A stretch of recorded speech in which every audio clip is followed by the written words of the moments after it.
All, మీ అందరికీ తెలిసిందే Flipkart's big billion day sale అయితే స్టార్ట్ అయిపోయింది. మాకైతే 2 days ముందు నుంచి ఆఫీస్లో హంగామా స్టార్ట్ అయింది. ఈ సేల్ అయ్యేదాకా ఆఫీస్లో daily music concert, free food, entertainment hours, games ఇంకా చాలానే జరుగుతూ ఉన్నాయి. లిటరలీ కాలేజ్ ఫెస్ట్లో ఎలా ఉంటుందో అలాంటి వైబ్ వచ్చింది నాకు. సీనియర్స్ అయితే ఫుల్ వర్క్ మూడ్లో ఉన్నారు, అప్లికేషన్లో ఇష్యూస్ రాకుండా. వైల్ ఫ్రెషర్స్ అందరం ఫుల్ చిల్ అవుతున్నాం. ఈ సేల్లో మాకు డిస్కౌంట్స్ ఏమి ఉండవు, బట్ ప్రైసెస్ ముందుగానే తెలిసాయి. మేమైతే ఏ టైంలో ప్రైస్ తక్కువకి వస్తుందో చూసి ఆర్డర్ చేసాం. కొంతమంది ఆఫీస్లో నైట్ కూడా స్టే చేస్తూ ఉన్నారు. బేసికలీ మా ఆఫీస్లో చాలా ఈవెంట్స్ జరుగుతూ ఉంటాయి, బట్ ఇది మాత్రం మాకు చాలా స్పెషల్. మా కంపెనీకి బిగ్గెస్ట్ ఈవెంట్ ఏమైనా ఉంది అంటే అది బిగ్ బిలియన్ డే సేలే. నేను జాయిన్ అయినప్పటి నుంచి ఈ ఈవెంట్ కోసమే వెయిట్ చేశాను. ఈ సేల్లో ఐఫోన్స్ అండ్ ఎలక్ట్రానిక్స్ వచ్చే అంత తక్కువ ప్రైస్కి ఎప్పుడు రావు, ఎక్కడ రావు కూడా.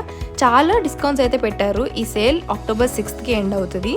ఏమైనా ఆర్డర్ చేయాలంటే వెంటనే చేసేయండి. అండ్ మీరేం కొన్నారో కమెంట్ చేయండి. అలానే ఛానల్ని సబ్స్క్రైబ్ చేయడం మర్చిపోకండి.